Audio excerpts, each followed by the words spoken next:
Hello, my friends, and welcome back. Thank you very much for being with me again today. Crazy talk or a real talk? We have Robert F. Kennedy Jr.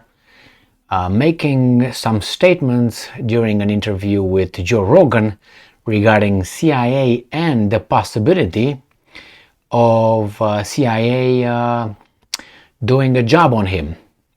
This is what Kennedy says. I have this article from the Rolling Stones.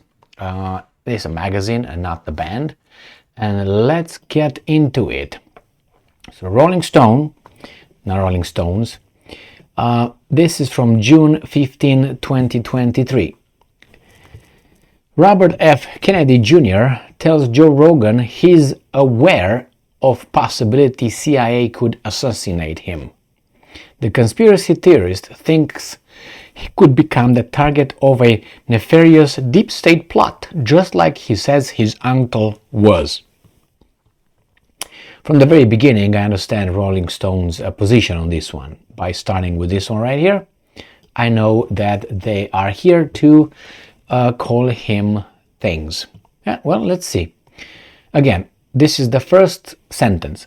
Vaccine conspiracy theorist and Democratic 2024 presidential candidate Robert F. Kennedy Jr. believes his uncle was assassinated by the CIA. Now, if this conspiracy theorist believes that his uncle was assassinated, obviously in the first sentence you understand that he's a dumbass, right? That's the purpose of the first sentence. He told Joe Rogan that, and I'm quoting, he's aware, end quote, that he too could be targeted by US intelligence, but he doesn't, and I'm quoting, live in fear of the possibility. Kennedy has repeatedly stated his belief that the Central Intelligence Agency was responsible for the assassinations of his uncle, former President John F. Kennedy, as well as his father, Robert F. Kennedy. Rogan brought it up during his podcast on Thursday, today.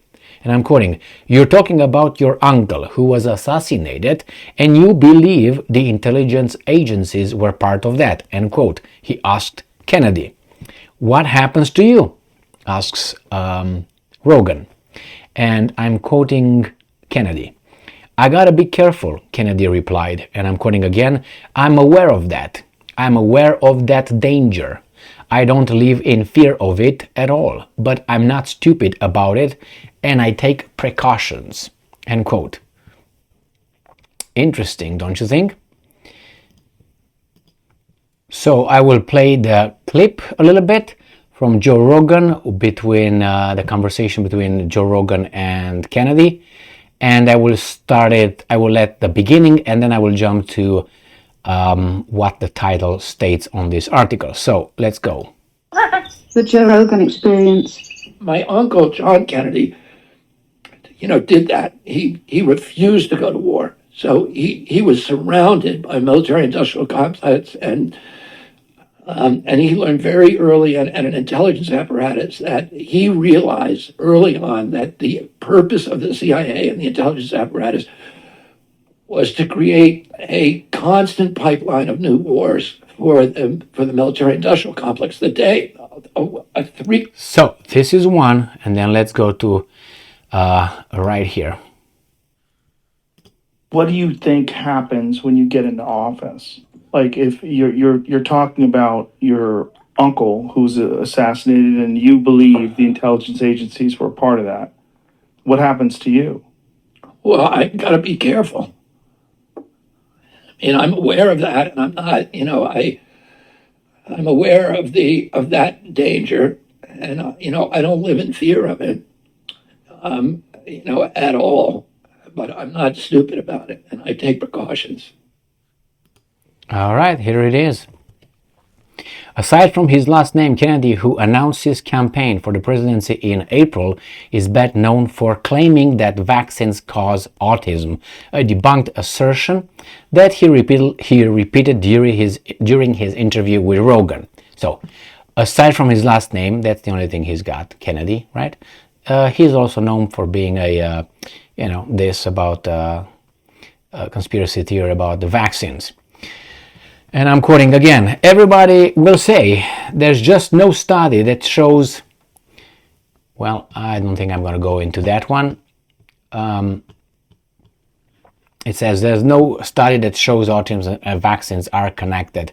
That's just crazy that people who are not looking at science. Well, this is the other conversation. The only thing here that I was really interested in is that he is aware of this possibility. I stated on many occasions that Donald Trump is at the whim, you call it, of his Secret Service, and he's not in charge of them.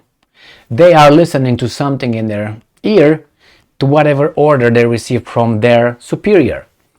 For instance, when you receive, let's say, an investigation, and you're assigned an investigation, you're just assigned a certain kind of names, pop, this is that, you do the research, and this is what the allegations are. Well, in the military and in this kind of situations, there are orders. If a guy was given an order and says, okay, you have to accomplish this task, that person will not do it, that will not question the order. That's the way it is. It's not going to say, wait a second, is it true that the person that you ask me to facilitate this for him is what you say he is? No, you're just doing it. If they say this person has to be, I don't know, abducted and put to the side and have a little conversation with him, he's not going to question the order and say, wait a minute, are you sure Gigi is what you say? He's not going to say, why do I need to do that? No, that's what you need, that's your task. You take him, you get him over there, and then you need to do what you need to do. He's not going to say, well, I'm not sure I'm going to do this because I don't think he's guilty of anything. It's not your job, you know. The same here. When Trump was over there in the White House, as any other president, all those guys surrounding him, like Zelensky, people around Zelensky, when you see Zelensky Stein surrounded by those masked people and all those guys, those are not his people. You have to understand, those are not his people. Those people are to protect him from saying something stupid. If you know what I mean? If he takes left, he's going to be smacked to come back right. He's protected from other people to take care of him as well, but those guys are his overseers. I think that's the way you call him. People would make sure that he's playing the role, that he's doing the job. Do you think those guys are his friends, his high school buddies or something, or their fellow comedians over there? Do you think he pays those guys? He doesn't even know who's in charge of those guys, actually. As he doesn't even know who's behind the megaphone that tells him to do what he needs to do. So he's not an idiot, this guy here. Now, I don't know what exactly he knows, but I'm assuming that, like in any family that it was really, really involved in politics, deep, they have all kind of information available. They know who's who, what's what. I'm 100% certain that the Kennedy family knows much, much more than obviously we are allowed to know. But what can you do? I think the moment you open your mouth in a different way, but see, this guy is opening his mouth, and what is the reaction? He's crazy. He's a conspiracy theorist. Don't listen to him. They ridicule him.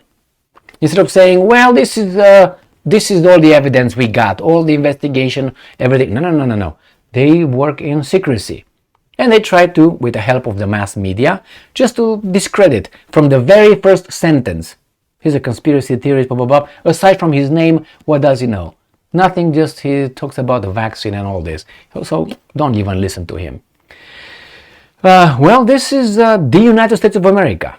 Now, if this occurs in the United States of America, what makes you think that this doesn't occur in another country that is not so free? As this apparently, we are here.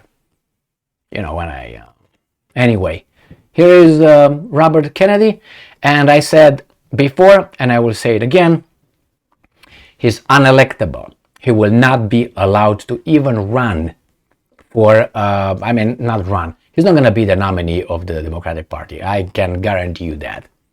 Before that happens, he's just going to catch a cold, and in a month he's going to be visiting his father and uncle. That's my assessment of this situation. And he's going to be ridiculed. He's going to be attacked by everybody else, as Trump was in his 4 years of presidency, and before and now after. And I'm not going to let you breathe. These people, these special interests, and these organizations are like dogs in heat. You can't get rid of them. Cannot. And once you are in the government, you're not going to get out of it. I mean, you can once you're gone. You know what I mean? Then, once they're in the system, they are not, okay, forget about this guy. And this guy is too dangerous because he's got a name and he's got traction. Thank you very much for being with me again today. Stay strong, stay smart, look for the truth, and be just.